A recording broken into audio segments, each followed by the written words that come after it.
Subscribe करें और bell दबाएं ताकि कोई खबर रह न जाए।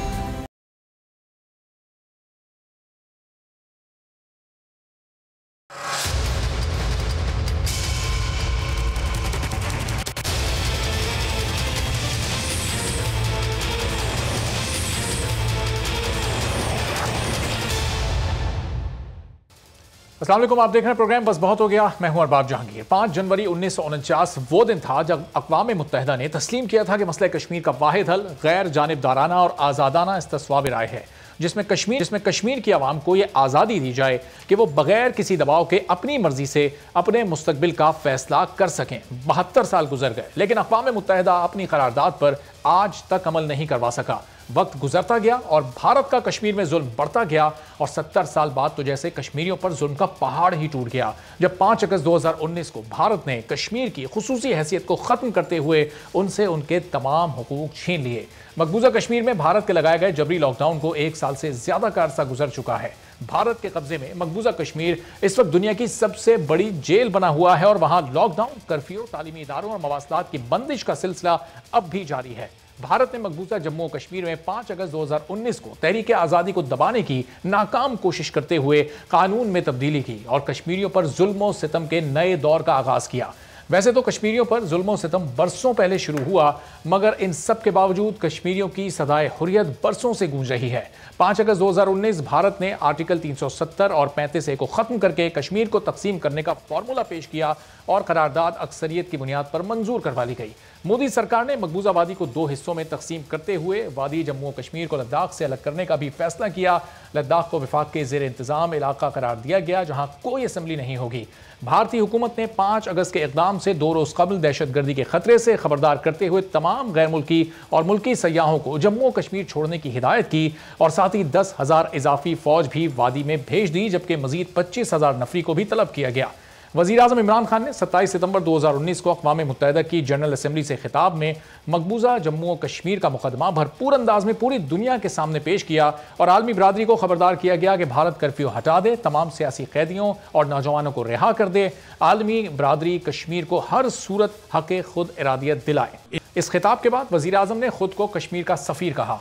इमरान खान ने इन 1.5 सालों में कश्मीर को दुनिया के हर फोरम पर उठाने की कोशिश की। जहां भी गए कश्मीर के मसले के हल के लिए दुनिया की बड़ी ताकतों से भी बातचीत की गई। मुल्क से बाहर ही नहीं बल्कि मुल्क में भी कौमी असम्बलियों या सेनेट कश्मीर के मामले के हल के लिए हुकूमत ने हमेशा से नेक नियति से इसको आगे बढ़ाना चाहा है और आज भी वज़ीर ख़ारजा शाह महमूद कुरैशी ने अपोजिशन रहनुमाओं को मसले कश्मीर पर बातचीत की पेशकश की है और कहा कि मसले कश्मीर पर मुत्तफ़िक़ा लाहे अमल होना चाहिए, सियासत से बालातर होकर कश्मीर के मसले पर बात करें।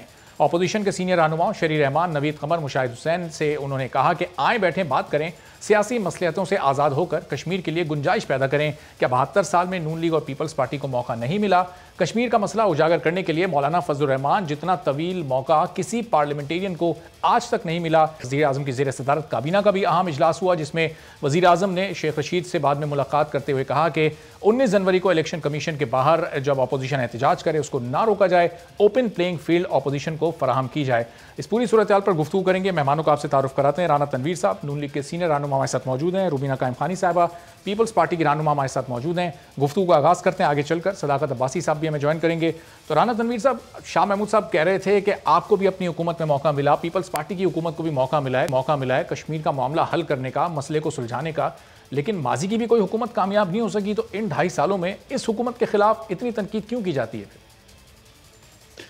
देखिए, मैं आपको एक बात बताना चाहता हूं कि कुछ तारीखी जो हकायक हैं उनको मेरे ख्याल है ना छुपाया जा सकता है ना मसक किया जा सकता है। जब भी PMLN को मौका मिला है उन्होंने कश्मीर पे बहुत काम किया, डिप्लोमेटिकली, पॉलिटिकली और बाकी जो हम बुरोकार ला सकते थे अपने टूल्स उसको इस्तेमाल किया है कश्मीर के मसले के हल के लिए। आपको याद होगा कि वाजपेयी जब प्राइम मिनिस्टर थे तो वो चलकर पाकिस्तान आए और वहाँ उन्होंने खड़े होके फोर्ड में जब डिनर था उसमें भी उन्होंने कहा कि ये बात दुरुस्त है कि कश्मीर का मसला जो है, कश्मीर का इशू ये हकीकतन मसला है, डिस्प्यूट है बिटवीन पाकिस्तान और इंडिया। ये बहुत बड़ी कामयाबी थी पाकिस्तान की जो बस पे जब आए थे। वो सब मीनार पाकिस्तान पे उन्होंने ये कहा। तो मैं समझता हूँ ये कहना कि उस दौर में कुछ नहीं हुआ, ये बात गलत है। लेकिन इस तरह की उनकी जरूरत नहीं हुई किसी भी गवर्नमेंट की कि वो नेक्स्ट करे कश्मीर को, जो उसका स्टेटस चेंज करे, जिस तरह 370 आर्टिकल के साथ उन्होंने खिलवाड़ किया है, वो भी आपके सामने है। लेकिन उस हमें इतराज ये है इन पे कि जब ये एक्शन हुआ उस वक्त गवर्नमेंट को था कि वो डिप्लोमेटिकली और दूसरे जितने भी जराए थे इनको बहुत ज्यादा हाईलाइट करते, सिवाय टेलीफोनों के। शाह महमूद साहब ने टेलीफोन किए इधर उधर मिनिस्टर्स को, जो बहुत सारे तो उसमें मुल्क जो थे या बहुत सारे जो मिनिस्टर्स थे वो रेलिवेंट थे, वो उनकी वहाँ पे वो किसी सिलसिले में हमारी मदद नहीं कर सकते थे इस कश्मीर के इशू पे। तो मैं समझता हूँ कि ये कहना, अब आपको पता है ये मेरा हाल कितना 1 साल से भी ज्यादा हो गया है अरसा, और वो सरीना के सामने एक घड़ी उन्होंने लगाई हुई है, उस पर हर दिन गुजरते जा रहे हैं, और कोई भी इस वक्त मुल्क हमारी मदद पाने के लिए तैयार नहीं, जहां ह्यूमन राइट्स की वायलेशन हो रही है। प्राइम मिनिस्टर ने तो अपने आपको कश्मीर का सफीर कहा था, उसके बाद वो इस कोशिशों में लग गए थे कि किसी तरह इस मसले को हल कर सकें, लेकिन फिर एक तो ये कोरोना वाला मसला आ गया, फिर आप लोगों की तहरीक शुरू हो गई, तो वो इस जानिब उनकी तवज्जो का रुख हो गया। तो आप लोग थोड़ा हाथ हल्का रखें तो फिर उस जानिब वज़ीर आज़म सोचें। मेरी बात सुनो, एक मैं आपको बताऊं कि स्वाय ज़ुबानी जमा खर्च के, चाहे वो इकानमी हो, चाहे वो गवर्नेंस का मसला हो, चाहे वो अपने वादों की तकमील का मसला हो, या कश्मीर का मसला हो, या फॉरेन पॉलिसी का मसला हो, हर वक्त बात करते रहना, हर वक्त तकरीर करते रहना प्राइम मिनिस्टर को खैर ये देता भी नहीं, मेरा ख्याल है कोई ज़्यादा सूटेबल बात नहीं है कि चीफ एग्जीक्यूटिव जो है हर वक्त बात बोलते रहे, क्योंकि उनको इशू पे किसी वक्त बोलना चाहिए, बड़ी संजीदगी से बात करनी चाहिए। लेकिन ये जो बात आप कर रहे हैं कोरोना के पीछे इस तरह ये छुपे हैं, इन्होंने इकोनॉमी उसके पीछे छुपा दी, इन्होंने अपनी गवर्नेंस का मसला उसके पीछे छुपा दिया, उन्होंने पॉलिटिकल मूवमेंट को उसके पीछे छुपाने की कोशिश की। तो ये बात ना किया करें, सब दुनिया को हकायक का पता है कि आज वो जो इंडिया की हुकूमत है वो इनको जरा बराबर भी कोई अहमियत नहीं देती इस गवर्नमेंट को, और ये दुआएं करते रहे हैं उनके लिए। आपको पता है उन्होंने कहा मोदी जीते, अल्लाह करे मोदी जीते और ये हमारे उनके साथ मसले मसाइल हल हो जाएं, अल्लाह करे, मैं दुआ करता हूँ उनका ये काम हो जाए। तो अब मैं समझता हूँ कि ये कभी कोई कह सकता है कि फलां इंडिया का जो इलेक्शन में वो जीते, हमें क्या, वो जीते कोई ना जीते, हमारा तो एक इशू, बेसिक इशू है, जो पाकिस्तान का एक स्टांस है वो बड़ा क्लियर है कि कश्मीरियों को हक़ खुद इरादियत मिलना चाहिए, उन पे उनकी स्वाबदीद है कि वो क्या फैसला करते हैं। सही, चले ना साहब, इस पर आपका पॉइंट आ गया, जरा रुबीना साहिबा से भी इस पर मैं उनका पॉइंट ले लूं, फिर जो पीडीएम वाली अब तहरीक है उस पर भी जरा आते हैं। आप भी मान जाते हैं सही कि जी वो कोरोना की वजह से उन्होंने, कोरोना आ गया और वो इसलिए चुप करके बैठ गया, यार खुदा का खौफ करे, इस तरह की बातें ना करें। मैं समझता हूँ कि उन्होंने ये एक कमजोरी दिखाई है, उन्होंने इस पे एक, मैं समझता हूँ कि क्या, मुझे ठीक है राना साहब, उनकी इस कमजोरी को आपने हाईलाइट भी कर दिया, अब रुबीना साहिबा शायद उसको मजीद हाईलाइट कर देंगी। रुबीना साहिबा, इस पर पीपल्स पार्टी क्या सोच रखती है? पीपल्स पार्टी को भी आज शाह साहब ने कहा कि आए बैठें, कश्मीर के मसले पर बात करें, शरी रहमान साहब से, नवीद कमर साहब से उन्होंने कहा है, तो अब पीपल्स पार्टी इस मसले पर बैठेगी हुकूमत के साथ, कोई एक नुकाती कोई पॉलिसी बनाई जाएगी मसले कश्मीर पर, हुकूमत और अपोजिशन मिलकर बनाएगी? देखिए, मैं ये कहूँगी कि शाह महमूद कुरैशी साहब ने एक वैसे ही आई थिंक मेरे ख्याल से कह दिया, ये लोग अगर सीरियस होते तो बहुत सारे इश्यूज़ ऐसे हैं कि जिनके ऊपर जो है अपोजिशन को बिठाने की ज़रूरत थी। पार्लियामेंट में जो है वो उनका कंसेंसस, कई सारे ऐसी लेजिस्लेशन हुई कि उनके ऊपर उनका कंसेंसस लेना ज़रूरी था, लेकिन अनफॉर्चुनेटली मैं ये कहूँगी कि इमरान खान, उसकी कैबिनेट सीरियस ही नहीं है मुल्की इश्यूज़ को सॉल्व करने के लिए। एक तो उनका कोई होमवर्क नहीं है, आप ये तो कश्मीर का इशू है, फॉरेन पॉलिसी है, अगर आप इंटरनली भी अगर आप देखें तो आज एक गरीब आदमी जो उसका हाल है, जो एक महंगाई का तूफ़ान है इस मुल्क में, क्या उन मसलों को, उन मसाइल को जो है ये प्राइम मिनिस्टर और प्राइम मिनिस्टर की ये जो कैबिनेट है नाम नहाद, जो वो क्या इस चीज़ को सीरियस लेने में और हल करने में इश्यूज़ को कामयाब हुई है? नहीं हुई। मैं ये कहूँगी कि देखिए, कश्मीर का इशू एक ऐसा था कि जो बिल्कुल अक़वाम मुत्तहदा में जो है वो प्राइम मिनिस्टर साहब ने, इमरान खान साहब ने जो है वो स्पीच भी की, लेकिन उसके बाद क्या हुआ? बजाय जो है वो हालात ठीक होने के बजाय जो है वो कोई एक मुस्बत जो है उस पे डगर पे चलने के इंडिया से जो है उन हमारे पाकिस्तान के ताल्लुकात को वो मज़ीद ख़राब ही हुए, क्योंकि मुझे नहीं समझ आता कि जिस तरह से इमरान खान साहब या तो सिर्फ स्पीचेस की हद तक है, बाकी जो उनके साथ नेगोशिएट करना था या बातचीत का एक अमल शुरू करना था, एक फॉरेन पॉलिसी जो होनी चाहिए पाकिस्तान की, वो उस तरह से जो है अपना रोल प्ले नहीं कर पाए हैं। तो सदाकत साहब आपको वेलकम करते हैं। और 1.5 साल पहले इमरान खान साहब ने खुद को कश्मीर का सफ़ीर कहा था। 5 जनवरी आती है, 5 फरवरी आती है, अक़वाम मुत्तहिदा में खिताब आता है, एक दिन तकरीर होती है, एक दिन कश्मीर को याद किया जाता है, उसके बाद शायद प्राइम मिनिस्टर भी और काबीना भी वो सब भूल जाती है कश्मीर के मामले को। तो फिर कश्मीर के सफ़ीर कैसे हो सकते हैं? क्या खुद को साबित किया प्राइम मिनिस्टर इमरान खान ने कश्मीर का सफ़ीर? सदाकत साहब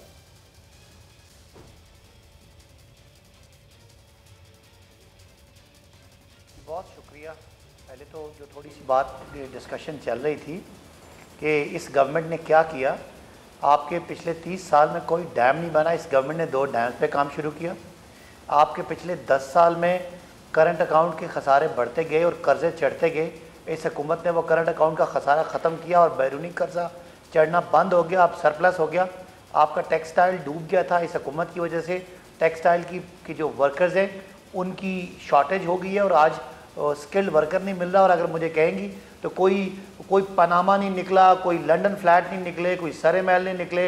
इमरान खान ईमानदार आदमी हैं और 6-6, 8-8 जो कैंप हाउसेज हमारे पैसों के ये हमारे पैसे लगाते थे, इमरान खान अपने घर में सादगी से रह रहे हैं। और शायद रिकॉर्ड इस हुकूमत ने इसकी जो कैबिनेट है उसके इजलास हुए। पनामा को नहीं मिला, लेकिन चीनी आटा दवाओं का स्कैंडल, वो सारे स्कैंडल तो सामने आए और अरबों रुपए कौम की जेब से वो तो गए। अभी तक उन पर कोई फाइनल रिपोर्ट्स नहीं आ सकी हैं सामने। देखिए, महंगाई बिल्कुल हुई है, लेकिन अगर किसी को इकोनॉमिक्स की समझ हो तो महंगाई की सबसे बड़ी वजह वो डिवैल्यूएशन था, वो रुपया गिरना था जो गिरा इस हुकूमत के आने से पहले भी और आने के बाद भी, और उसकी वजह वही खसारे थे। तो उसको आज इस मुल्क में 20% महंगाई तक गई, लेकिन आज वो महंगाई 6% है।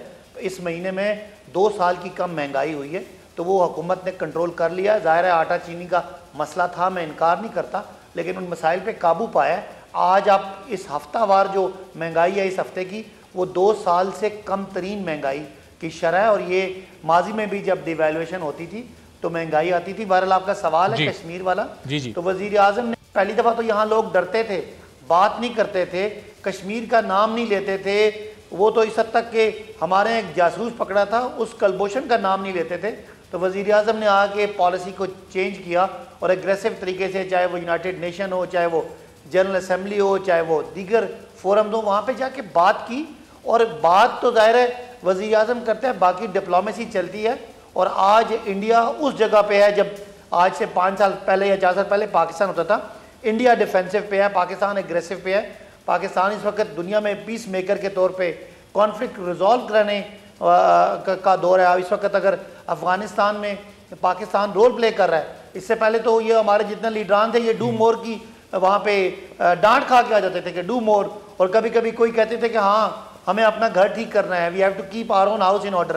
तो आज हम इसकी बजाय हम वो डिक्टेशन नहीं ले रहे, हम अपनी बात कर रहे हैं, बबांगे दौल कर रहे हैं। इसके अलावा कश्मीर पे क्या होना चाहिए था, शायद बहुत कुछ होना चाहिए था, लेकिन जो ये मेरी बहन बोल रही थी, इन्हें कहें पिछले 10 साल जो हुकूमतें गुजरी हैं, मुझे कश्मीर पे क्या हासिल किया, क्या नवाज शरीफ साहब ने क्या किया, जरदारी साहब ने क्या किया, मुझे वो बता दें, फिर मैं आपको बताऊंगा कि इमरान खान ने क्या किया। सही। तो बहरहाल कश्मीर इंशाअल्लाह इमरान खान के दौर में कश्मीर हमें पूरा यकीन है कि इसका मसला पहले ही बता दें, हम तो थे ही बुरे, आप लोगों ने क्या किया 2.5 सालों में, वो बता दें आप कश्मीर पे।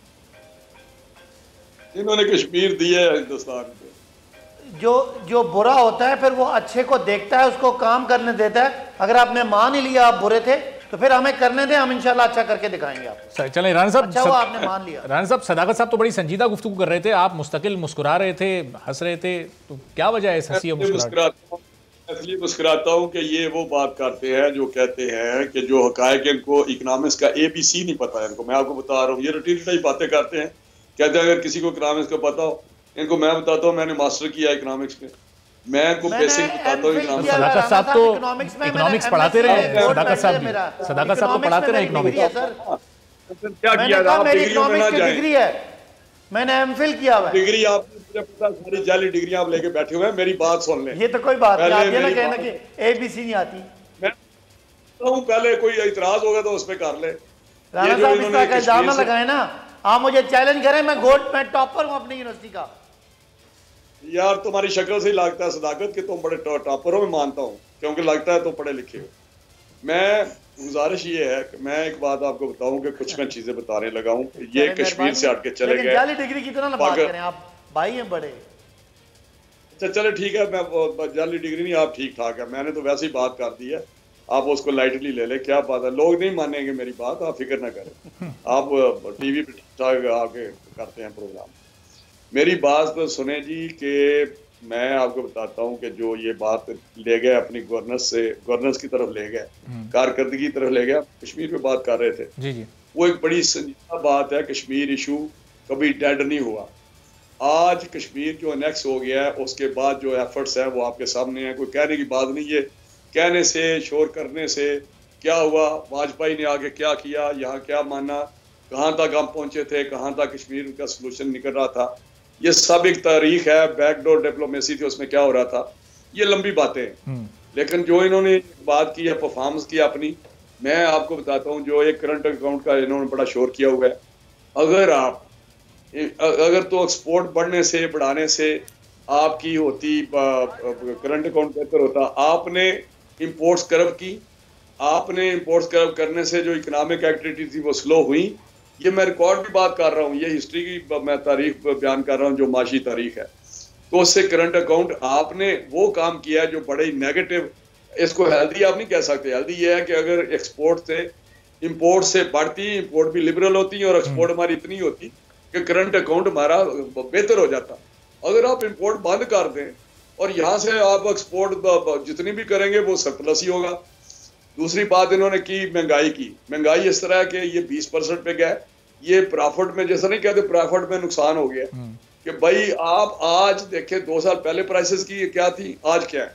या तो उसमें आप 6% पे आए हैं तो ठीक है, आज 20% में जाके उसमें थोड़ी सी नीचे आ गई है। इसमें कोई शक नहीं कि जो इन्होंने किया है उसमें थोड़ा सा फर्क पड़ा है सही। लेकिन ये कोई ऐसी बात नहीं कि महंगाई कम हुई है या 6% पे हुई है। हमने यहाँ हमारी बात करते हैं, एक खुशहाली थी, सारा मामला ठीक चल रहे थे, इंफ्रास्ट्रक्चर बन रहा था। डैम कौन से इन्होंने बनाए हैं? जो डैम इन्होंने जाके बुनियाद रखी है उसका 90% काम हमने किया है। जमीन हमने अरबों हाँ की लेके दी है। मैं आपको बता रहा हूँ, ये रिकॉर्ड की बात है तो मैं डॉक्यूमेंट्स दे दूंगा इनको। ये टेंडरिंग जो थी हमने शुरू की, जो इन्होंने रज़ाक दाऊद को ठेका दिया है। वो कहता जी ये तो आप प्रोसेस आपके टाइम पे हुआ है, जब हम कहते हैं कि रज़ाक दाऊद को आपने ठेका दे दिया है। और राणा साहब, टेक्सटाइल इंडस्ट्री तो आपके दौर में बंद पड़ी थी, वो तो इन्होंने चला दी, उसका तो क्रेडिट आप इनको देंगे। कोई बात नहीं पड़ी। अब आज इन्होंने वो कोई टेक्सटाइल इंडस्ट्री को दिया है जो मैं समझता हूँ कि इतने वारे न्यारे उनके हो गए हैं, लेकिन वो कुछ काम नहीं कर रहे। मैं आपको दावे से कहता हूँ इन्होंने गिला किया है कि हमने तो आपको इतनी मुराद दी, हमने तो आपको अरबों रुपए का फायदा पहुंचा दिया, लेकिन एक्सपोर्ट फिर नहीं बढ़ी। मैं रिकॉर्ड की बात कर रहा हूँ, मैं कोई ऐसा नहीं कि कह रहा कि मैं उठ के इतनी सीरियस बात ऐसे बात कर दूं। ये गवर्नमेंट को प्राइम मिनिस्टर लेवल पे शिकवा है उनके साथ, और रज़ाक दाऊद माफिया का हेड है जो वो प्राइम मिनिस्टर को वर्गला के उनको मुराद दे रहा है, प्रिविलेज दे रहा है, कुछ एग्जाम्पशन दे रहा है, कुछ बहुत सारी चीजें ऐसी हैं। प्राइम मिनिस्टर तो बेसिकली उसको चीजें गाइड ये इन्होंने करनी है जो इन्होंने टेक्नोक्रेट बनाए हुए हैं। हर चीज का माफिया बैठा हुआ है। गैस का माफिया नदीम बाबर साहब बैठे हुए हैं, उनके अपने कन्फ्लिक्ट ऑफ इंटरेस्ट है। फिर इनके बिजनेसमैनों का नुमाइंदा उन्होंने बैठाया हुआ है रज़ाक दाऊद, वो ठेके भी ले रहा है, वो सारा कुछ कर रहा है। उसने कहा जी मैंने तो अपनी कंपनी से इस्तीफा दे के अपने बेटे को बना दिया है। देखिए ये क्या लोगों को ड्रामा कर रहे हैं। ये कहते हैं हमारा कोई सरे महल नहीं आया, कोई फील्ड अपार्टमेंट्स नहीं आए। जब जाएंगे ना, मैं सदाकत अब्बासी साहब आपका तो नहीं आएगा, लेकिन मैं यकीन से कहता हूँ आज भी वहाँ शहरी रहमान ने तकरीर किया है सेनेट में कि 18 सिटिंग मिनिस्टर नायबज़दा हैं, उनके केसेस हैं, लेकिन कोई पूछने वाला नहीं। विलियम ट्री को कोई पूछने वाला नहीं, और BRT को पूछने वाला। राणा साहब क्या कोई मालूम, मेरी बात सुन ले, ऐसे ना करें। दुनिया को पता है, अगर इनको इतना ईमान है कि हमने बड़ा परफॉर्म किया है, तो आए, इस वक्त इंस्टेबिलिटी है, आपको कोई मानता नहीं, आप जैली हुकूमत एक है। और राणा साहब मैं आप ही से सवाल कर रहा हूँ, क्या इनके कुछ मिनिस्टर्स आपके रहनुमाओं से राब्ते भी कर रहे हैं अपने केसेस खत्म करवाने के लिए? क्या फैसल वाडा साहब ने आपकी पार्टी के किसी रहनुमा से राब्ता किया और कहा है कि उन पर जो केसेस हैं उनको खत्म किया, आपकी तरफ से दायर किए हुए केसेस हैं उनको खत्म कर दें? नहीं, मेरी बात सुने, हमने तो कभी भी नहीं कहा कैसे खत्म, लेकिन वाडा का मैंने पढ़ा था अखबार में, मेरे साथ तो राब्ता नहीं किया कि मेरे वो जो इसका हुआ हुआ है डिस्क्वालिफिकेशन के लिए केस, उस पर उन्होंने अपोजिशन के साथ राब्ता किया, यार मेरा केस जो है वो खत्म कराएं मेरे साथ। पता नहीं, ये मैंने अखबार में पढ़ा, मुझे नहीं पता ये हकीकत का किसके साथ उसने राब्ता किया किसने नहीं किया। मोहसिन शाहनवाज रांझा साहब से राब्ता किया उन्होंने, शायद किया हो, मुझे नहीं पता, जिस चीज का पता नहीं मैं ऐसे ही कह दूं कि जी हाँ नहीं किया है। मैंने भी अखबार में पढ़ा था कि उसने कोई ऐसा अप्रोच किया है, खुदा जाने किया है। ठीक है, चलें रांझा साहब, बात है उनको जुटलाया नहीं जा सकता, उनको किसी तरीके से आप किसी जगह पे नहीं डाल सकते, उस पे आप तारीख को ऊपर मलबा नहीं डाल सकते। ये जब आप जाएंगे फिर किसे कहानियां देखें क्या क्या होता है। आपके सिटिंग गवर्नमेंट में भी इतनी कहानियां रोज टीवी पे चैनल पे किसे कहानियां चल रहे होते हैं। ठीक है, चलें राणा साहब, पॉइंट आपका आगे जरा, अब जरा रुबीना साहिबा की तरफ मुझे जाने। रुबीना साहिबा, फैसलाबाद में टेक्सटाइल इंडस्ट्री चल रही है, जितने स्किल्ड लेबर की वहाँ शॉर्टेज है, सिंध से आप लोग जो बेरोजगार लोग हैं, जो स्किल्ड लेबर है, वहाँ भेजें ताकि सिंध में भी नौकरियों का मसला हल हो।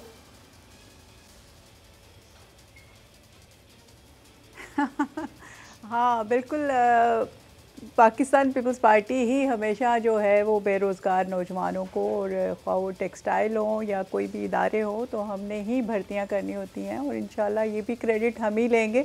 और जिस तरह से मेरे भाई ने कहा, सदाकत अब्बासी साहब ने, कि जो मतलब इन्होंने कोई एक कारनामा तो आप बता दें, चलिए ठीक है कश्मीर का तो इशू बहुत बड़ा है, और ये अगर इंटरनली भी अगर कोई एक इशू बता दें कि जो नौकरियों का इन्होंने वादा किया था, जो महंगाई को ख़त्म करने का जो वादा किया था, और जो ख़ास तौर पर करप्शन को ख़त्म करने का जो वादा किया था वो क्या हुआ। ये सिर्फ़ और सिर्फ इनका एक प्रोपेगेंडा है। इनके सारे आप देखें 18 के करीब जो मिनिस्टर्स हैं वो नेब जो है वो ज़दा है, क्या उनको जेलों में डाला गया है?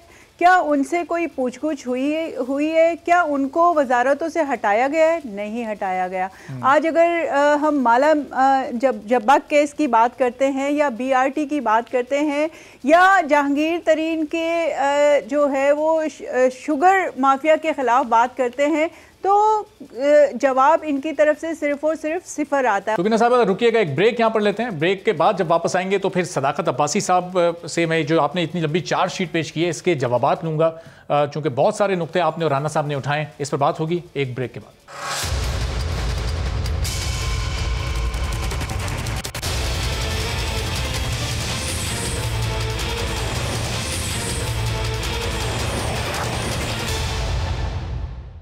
प्रोग्राम में एक बार फिर आपको खुशामदीद कहेंगे। सदाकत अब्बासी साहब, राना तनवीर साहब, रुबीना कायम खानी साहब हमारे साथ मौजूद हैं। गुफ्तगू हो रही है कि अब PDM की आगे तहरीक, इस हुकूमत ने अपने 2.5 साल में क्या किया है, क्या खोया है, क्या पाया है। तो सदाकत साहब, ब्रेक पर जाने से पहले आपसे मैं सवाल पूछना चाह रहा था। जब वज़ीर आज़म आते हैं कहते हैं NRO नहीं दूंगा, लेकिन आज जब शेख रशीद साहब से उन्होंने मुलाकात की काबीना इजलास में, उन्होंने कहा कि अब कोई रुकावट नहीं खड़ी करूँगा, मैं इनको एहतजाज करने दें। इलेक्शन कमीशन के बाहर आते हैं, नैब ऑफिस के बाहर भी आगे फिर ये एहतजाज करने का इरादा रखते हैं। तो अब आप खुद ही इनको ग्रीन सिग्नल दे रहे हैं, फिर वो कोरोना SOPs की खिलाफ वर्जियाँ भी होंगी, एहतजाज में फिर कई मामलात भी ख़राब हो सकते हैं। तो ये हुकूमत खुद दावत दे रही है इनको कि आएँ आप एहतजाज करें।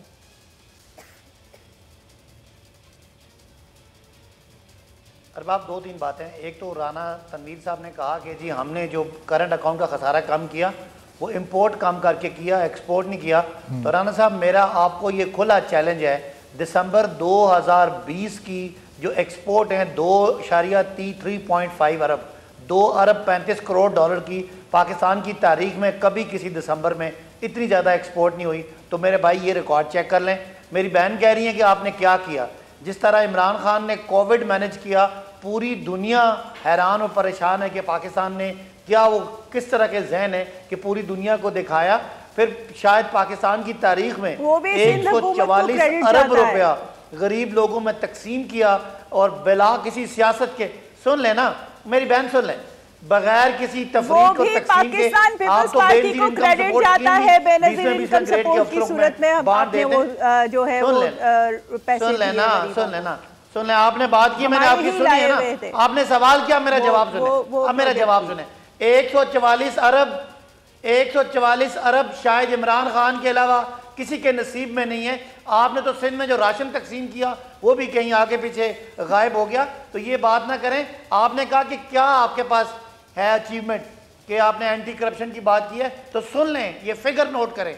144 अरब आपने किसके तहत दिए? बेनजीर इनकम सपोर्ट से दिए ना। वो किसका लेकर आया हुआ था प्रोग्राम? पाकिस्तान पीपल्स पार्टी का, प्रेसिडेंट आसिफ अली जरदारी साहब का। रुबीना साहब अगर रुकिएगा ना, सदाकत साहब का पॉइंट आप पूरा, रुबीना साहब अगर रुकिएगा, तो आपकी सेविंग हो रही है। रुबीना साहब अभी राना साहब के बाद जब आपकी बारी आएगी फिर आप ये सारे जवाब दे दीजिएगा। जी सदाकत साहब अपनी बात कीजिएगा। इस तरह नहीं, आपकी बात मैंने सुनी है, मेरी बात सुनिएगा फिर जवाब दीजिएगा, इसे ठीक नहीं लगता। आपने कहा हमने क्या किया 10 साल में। पीपल्स पार्टी के दौर में नैब ने 104 अरब इकट्ठा किया। पीटीआई के 2 सालों में 104 नहीं, 208 नहीं, 398 अरब रुपया नैब ने इकट्ठा किया। हम एहतसाब करना जानते हैं। एंटी करप्शन ने पंजाब ने 2 अदवार में सिर्फ 3 अरब इकट्ठा किया, जबकि हमने 206 अरब इकट्ठा किया। फैक्ट्स बोलते हैं कि हमने एहतसाब करने में सीरियस हैं। ये जो मैं सदाकत साहब पीआईए और स्टील मिल के साथ क्या किया आपकी हुकूमत ने? ऑफिशियल रिपोर्ट्स हैं। तो ये पीआईए और स्टील मिल डुबोया पीपल्स पार्टी और नून ने। स्टील मिल तो बंद है तब से, इन लोगों ने डुबोई है। इन लोगों ने कह रहा नौकरियां दी हैं, नौकरियां नहीं दी, सिर्फ जालों और मतियालों को भर्ती किया है, सिर्फ दोस्तों के हवाले कौमी इदारे करके उनको डुबोया। तो पीआईए तो चलो हम पूरी कोशिश कर रहे हैं उसको बहाल करें। स्टील मिल तो इन दोनों ने मिलकर बंद कर दी। मुशर्रफ के दौर में जो स्टील मिल अरबों के मुनाफे में थी, वो पीपल्स पार्टी और नून ने वो भर्तियां कर करके उसको बंद कर दिया। हर जगह 3 साल पहले असद उमर साहब और इमरान खान साहब जो ऑपोजिशन में थे तो वो बताया करते थे कि स्टील मिल को हम कैसे चलाएंगे, कैसे हम इसको दोबारा से मुनाफा बख्श इदारा बनाएंगे। 2.5-3 साल पहले की बात है। उनके तमाम बयान वो रिकॉर्ड पर ही हैं, वो दोबारा चलाना भी रिपीटेशन हो जाएगी।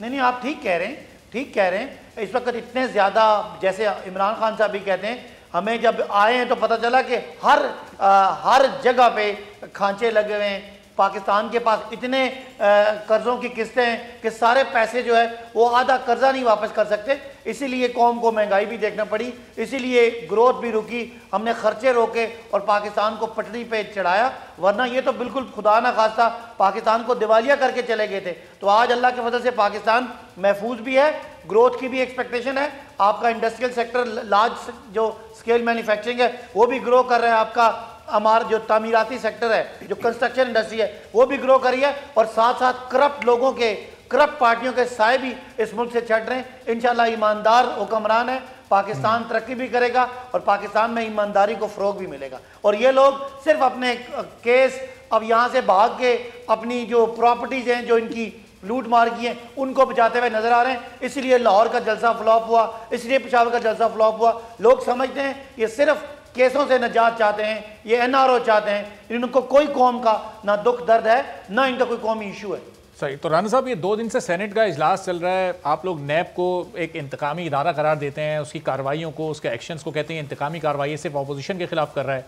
अभी सदाकत साहब ने स्टैट्स शेयर किए कि सिर्फ 2-2.5 साल दौर में 398 अरब रिकवर हुए। तो वो पैसा पाकिस्तान के खजाने में आएगा, पाकिस्तान स्टेबल होगा, सही ट्रैक पर चलेगा। फिर आप लोग क्यों इदारों के खिलाफ बातें करते हैं? देखिए, मैं आपको बताऊं कि ये बिल्कुल, फिर मैं कहूँगा सदाकत अब्बासी साहब कोई फैक्ट्स के ऊपर बात नहीं करते, बस ऐसे ही। मैं एक बात तो बताना चाहता हूँ कि ये जो बात कर रहे हैं कि जी हमने एक्सपोर्ट बढ़ाई, एक्सपोर्ट इतनी डिवैल्यूएशन के बाद अगर थोड़ी बहुत बढ़ी है तो ये मेरा रूटीन मैटर है। 2%, 1% ये सारी पीपल्स पार्टी के ज़माने में बढ़ी थी और उसने टच किया था जब 25 अरब पे, तो अभी तो वो वहाँ तक पहुँच ही नहीं सके। तो मैं समझता हूँ कि ये कोविड है इस वक्त दुनिया में। अच्छा चले, मैं मेरे बात करने देना सदाकत। अब तो बोले आप नाम ही सदाकत है इनका, तो ये कैसे फैक्ट, गलत फैक्ट्स कैसे पेश कर सकते हैं? ये जी सॉरी माजरत कि ये पार्टी का नाम है तहरीके इंसाफ, लेकिन जो बेईमानी है, जो बैड गवर्नेंस है, जो लुटमार है वो शुरू है। लेकिन ये एक अलग चीज़ है। मैं एक बात आपको बताऊं, जो फैक्ट्स है वो ये है कि बिजनेस इस वक्त नहीं चल रहा, रियल स्टेट का काम ठप है, सारी दुनिया रो रही है। मेरे इलाके में भी वो कहता जी अगर ये गवर्नमेंट ना आती तो हमारे इलाके में बड़ा बूम आ रहा था, सारे सिलसिले ठीक थे। अभी रियल ये कंस्ट्रक्शन में गए, इनको बड़ी देर बाद समझ आई है कि कंस्ट्रक्शन के शोबे से बहुत सारी अलाइड फैक्ट्रीज जो इंडस्ट्री है वो चलती है, उसमें बहुत सारे 5, 6, 7 फैक्ट्रियां जो चलती हैं, जैसे ओवरऑल इकोनॉमी पे फर्क पड़ता है। ये यूनिवर्सल एक हकीकत है, इकोनॉमिक हकीकत है, जिसको ये सलाहत साहब समझते होंगे कि ये बात दुरुस्त है, लेकिन अभी तक भी वो काम नहीं कर सके जो कंस्ट्रक्शन में। आप बताएं कोई कंस्ट्रक्शन कहीं शुरू हो या इंफ्रास्ट्रक्चर में इन्होंने कोई 1 किलोमीटर कोई मोटरवे बनाई हो, अब तक कोई इन्होंने हाईवे बनाई हो। मेरे वहाँ जीटी रोड जाके देखे, उसका हाल बुरा है। मोटरवे का हाल देखे तो उसकी रिपेयर नहीं हो रही है और वहाँ टूट फूट का शिकार है। ये लंबी बात है, लेकिन मैं आपको यकीन दिलाता हूँ। राना साहब जरा एक ज़िमनी सवाल इसमें ले लीजिएगा। पीपल्स पार्टी की सिंध में 12 साल से हुकूमत है, कोई एक बस इन्होंने नहीं चलाई, कोई ट्रांसपोर्ट का मंसूबा इन्होंने नहीं लगाया। पीडीएम में आप इनके साथ बैठे हैं, ये उनसे पूछे, लेकिन मेरी तरफ से यह है कि लाहौर की हमने चलाई, मुल्तान की चलाई, पिंडी की चलाई, आपको पता ना चलाई। अब ट्रेन जो इन्होंने 2 साल लेट की अब चलाई है, वहां पे ऑरेंज ट्रेन वो भी आपके सामने है। हमने मोटरवे 1700 किलोमीटर मोटरवे बनाए, हमने हाईवेज बनाए, हमने पोर्ट्स बनाए, हमने एयरपोर्ट्स बनाए। क्या मेरा मतलब है, आपको नेम है नहीं बना, हमने बिजली के कारखाने लगाए। ये एक तारीख है डेवलपमेंट की PMLN के खाते में, नेम है नहीं शोभा, नेम है नहीं शोभा, और उसमें आपको मिलेगी कारकर्दगी। लेकिन मैं जो ये आप बात ने किया नैब की, नैब को जब आप कहते हैं ये इंतकामी कार्रवाई कर रहे हैं तो इसमें गलत बात है। राना साहब आप कह रहे हैं हर शोबे में आप लोगों ने काम किया, ये पुलिस में इस्लाहात करना आप लोग भूल गए, वरना पिछले 5 साल आप ही के पंजाब में गुजरे हैं, मुल्क में भी आपकी हुकूमत थी। अगर इस्लाहात आई होती तो इस तरह के कार्रवाइयां नहीं हो रही होती। आप सुन लें, आप उधर से नैब से पुलिस में चले गए, हमने पुलिस की पंजाब में देख लें। आपने कहा था नेम है नहीं शोभा, तो एक शोबे का नाम ले लिया मैंने।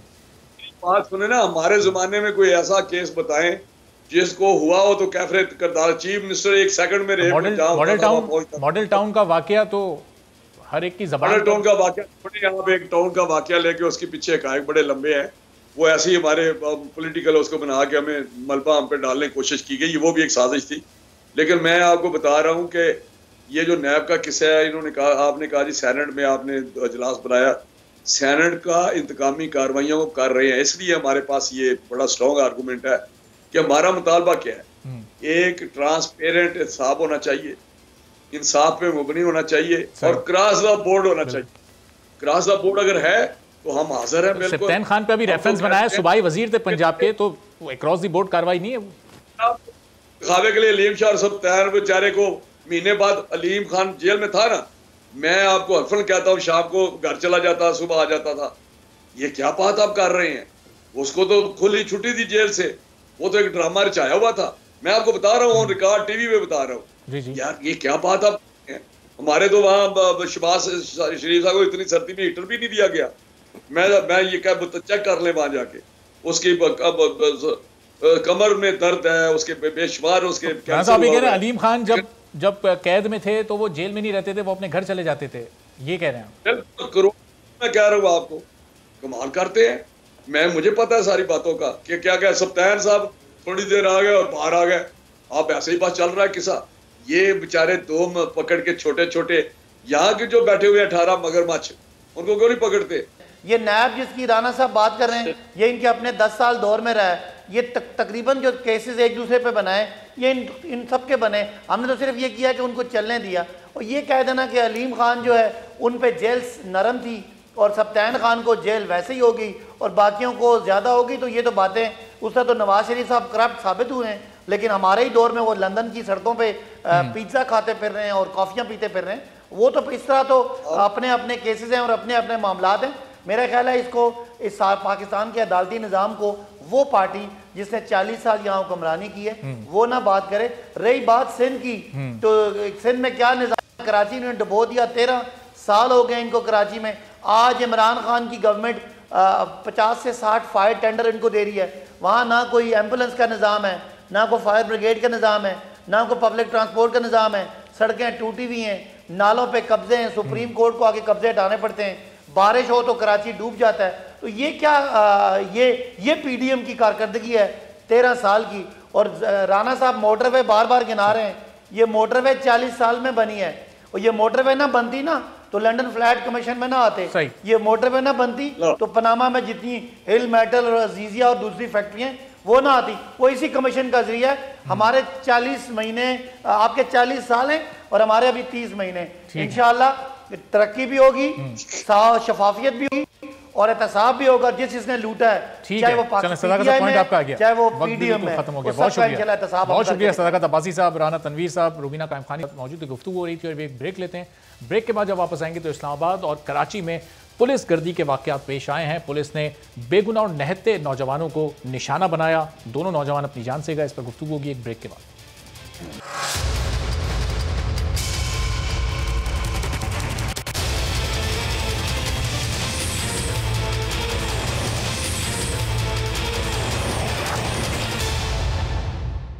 प्रोग्राम में एक बार फिर आपको खुशामदीद कहते हैं और इस्लामाबाद में पुलिस की फायरिंग से नौजवान उसामा नदीम सत्ती की हलाकत के सिर्फ 2 दिन बाद कराची में भी ऐसा ही एक वाकया सामने आया है, जिसमें मुबैना पुलिस मुकाबले में एक नौजवान हलाक हो गया। कराची साइट एरिया में मुबैना पुलिस मुकाबले में मारे गए शहरी के अहले खाना ये कहते हैं कि सुल्तान ने गुज़िश्ता रात एक जनाजे से वापसी पर ऑनलाइन बाइक सर्विस बुक की। रास्ते में पेट्रोल खत्म हो गया तो सुल्तान और राइडर मोटरसाइकिल लेकर पेट्रोल पंप जा रहे थे। इसी दौरान उन पर गोलियां बरसा दी गईं। फायरिंग हुई तो सुल्तान और राइडर मोटरसाइकिल छोड़कर भागे तो पुलिस ने राइडर को गिरफ्तार कर लिया और सुल्तान को फायरिंग करके गोलियों का निशाना बनाकर कत्ल कर दिया गया।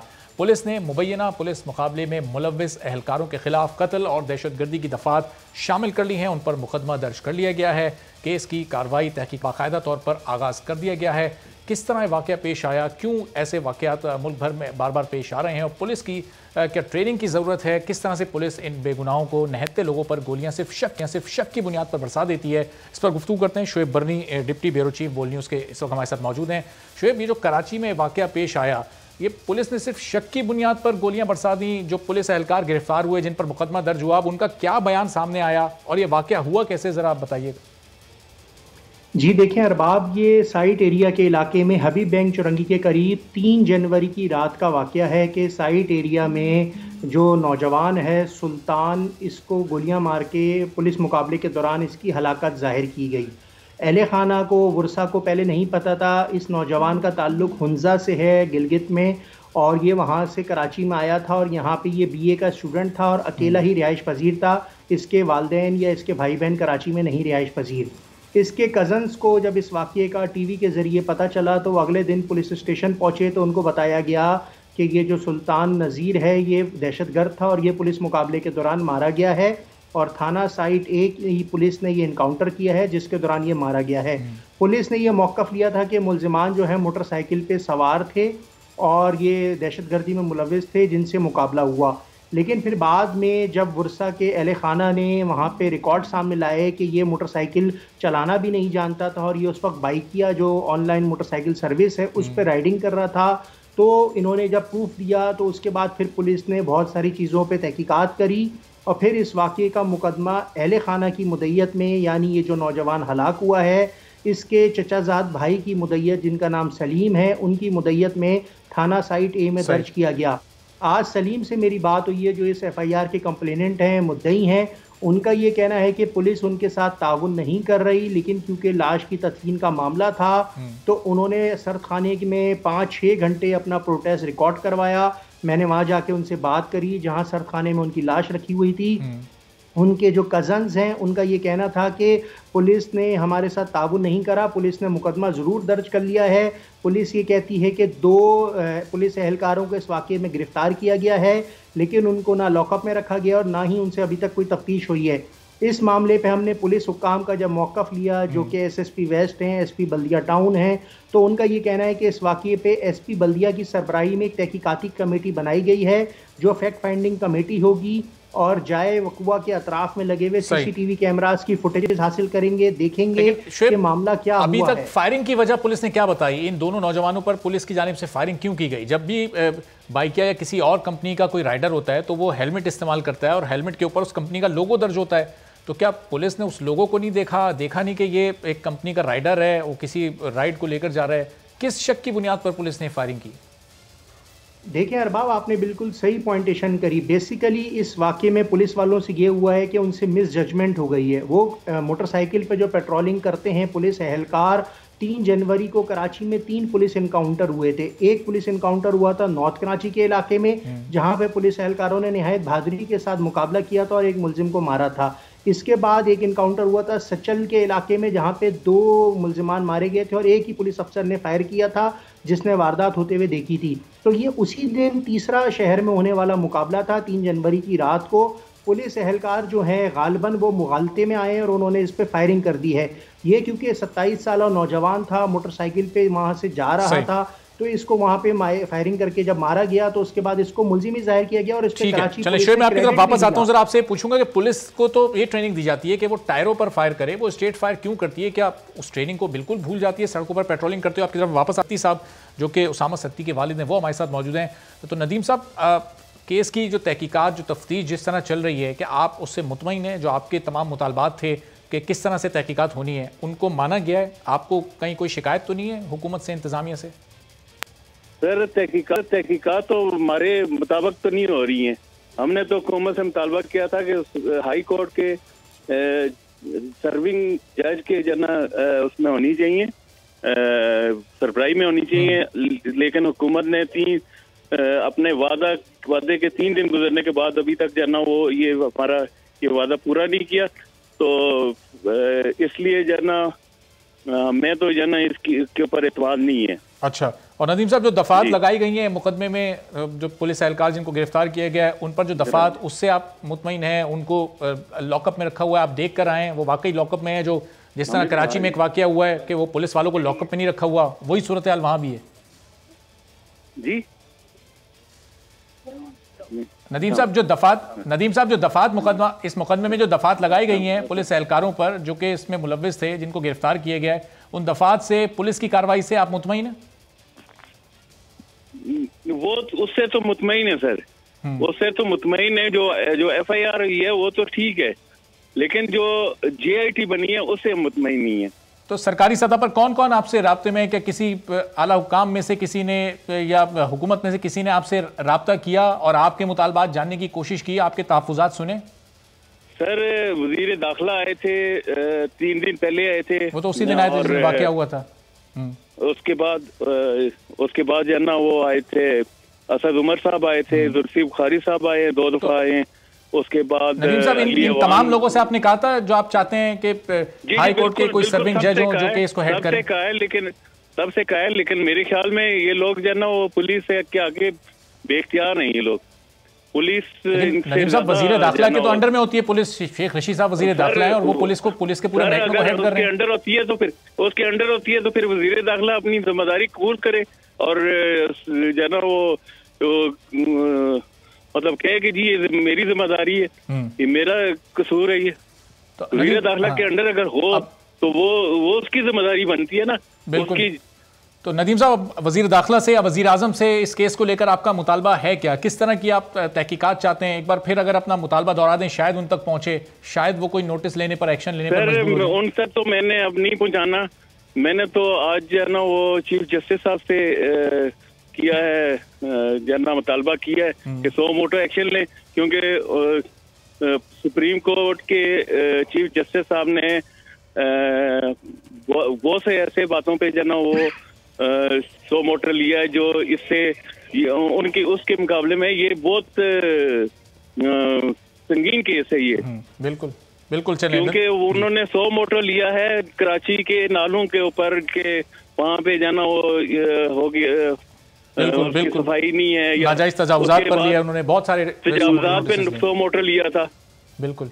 चलें नदीम साहब आप साथ ही रहेगा जरा। शोएब बर्नी हमारे जो डिप्टी ब्यूरो चीफ हैं, सीनियर क्राइम रिपोर्टर भी हैं, वो हमारे साथ ही मौजूद हैं। तो शोएब ये स्ट्रेट फायर पुलिस वाले ये कर देते हैं, किस तरह से जो वाकया हुआ कराची में भी जो 3 इनकाउंटर्स हुए, टायरों पर फायर करने की ट्रेनिंग दी जाती है पुलिस वालों को। जो मुजरिम है, अगर कोई मुसद्दिका मुजरिम है, उनके भी टायरों पर फायर करके उसके बाद उनकी टांगों पर फायर करके उन्हें पकड़ना होता है। लेकिन उस ट्रेनिंग को क्या पेट्रोलिंग करते हुए सड़कों पर आकर बिल्कुल भूल जाते हैं?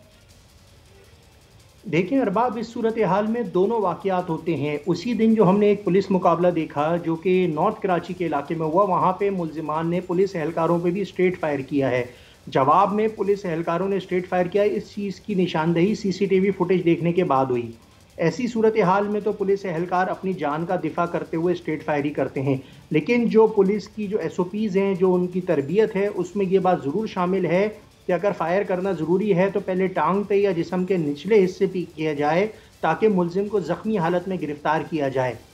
लेकिन अमूमन यही देखा जाता है, जो कराची में मशकूक पुलिस मुकाबले होते हैं या जिनको हम मुबैना पुलिस मुकाबले कहते हैं, उनमें जिस्म के ऊपरी हिस्सों पे ही मुलजिमान को गोलियां लगती हैं और उनकी मौत वाक़ई हो जाती है। कराची में ये कोई ऐसा पहला वाक़या नहीं जो कि मशकूक या मुबैना हुआ हो। कराची में इससे कबल भी काफ़ी जाली पुलिस मुकाबले भी हो चुके हैं।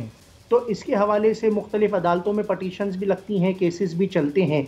इस फैमिली ये जो सुल्तान की फैमिली है, आज मेरी उनके चचाजाद भाई, उनके खालाजाद भाई से भी बात हुई। उनका यही कहना था कि हमें इंसाफ दिया जाए और जो पुलिस की कस्टडी में जो पोस्टमार्टम हुआ है उस पर उन्होंने अदम एतमाद का इजहार किया है। उनका ये कहना है कि पोस्टमार्टम भी दोबारा किया जाए, लेकिन पुलिस ने कहा कि दोबारा पोस्टमार्टम करने की ज़रूरत नहीं है क्योंकि पहले पोस्टमार्टम की रिपोर्ट भी अभी नहीं आई है, तो आप उसी पोस्टमार्टम पर यकीन रखें कि हम उसमें बिला शफ़ाफ तहकीकात करेंगे और आप इनकी तदफीन कर दें। क्योंकि ये नौजवान थे और ये BA के स्टूडेंट, ग्रेजुएशन के स्टूडेंट थे और कराची में अकेले ही रिहाइश पजीर थे। और मेरी आज इनके अहले खाना से जो बात है तो उनका चलें, बिल्कुल वक्त खत्म हो गया। शुएब, बहुत शुक्रिया। शुएब बरनी, डिप्टी ब्यूरो चीफ, कराची बोल न्यूज़ हमारे साथ मौजूद थे। नदीम सत्ती जो सामने से वो मौजूद थे। और इन दोनों केसेस में यकीनन अहले खाना के साथ इंसाफ होना चाहिए और इस तरह के वाक़यात पर हुकूमत की जानिब से सख्त एक्शन लिया जाना चाहिए। और एक्शन जो गैर कानूनी और नाअहल तकर्रियाँ होती हैं उन पर भी होना चाहिए। वज़ीर-ए-आज़म से एक बार फिर हमारी ये अपील है, उनसे दरख्वास्त है कि चेयरमैन पैमरा सलीम बेग को उनके ओहदे से हटाया जाए, चूँकि मेरिट पर मबनी फैसले उनकी जानिब से नहीं किए जा रहे और उनके खिलाफ एहतजाज वक्त के साथ साथ वसी से वसी तर होता जा रहा है और मुतालबा उनकी तब्दीली का बड़ी शिद्दत के साथ अब जोर पकड़ता जा रहा है। तो वज़ीर-ए-आज़म को इस पर ज़रूर गौर करना चाहिए, सोचना चाहिए और इस पर नोटिस लेना चाहिए। इजाज़त दीजिए, अल्लाह हाफ़िज़।